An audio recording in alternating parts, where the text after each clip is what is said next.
Hindi lubos akalain ng isang negosyante na makakaranas siya ng pang-hold up kung saan natangay ang kanyang milyong cash maging mga alahas madaling araw ng Disyembre 31.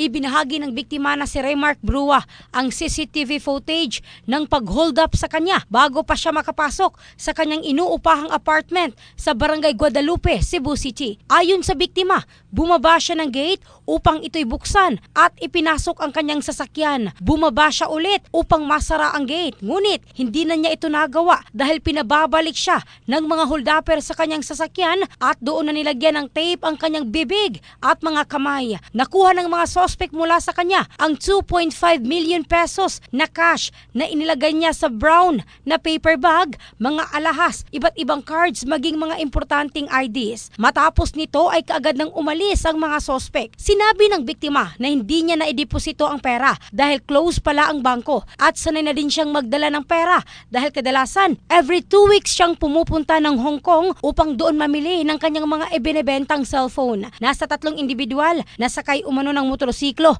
ang gumawa nito sa kanya. Nag-report na din siya sa pulisya. In the heart of changing lives, ito si Michelle Craste ng Brigada News Philippines, the Music and News Authority.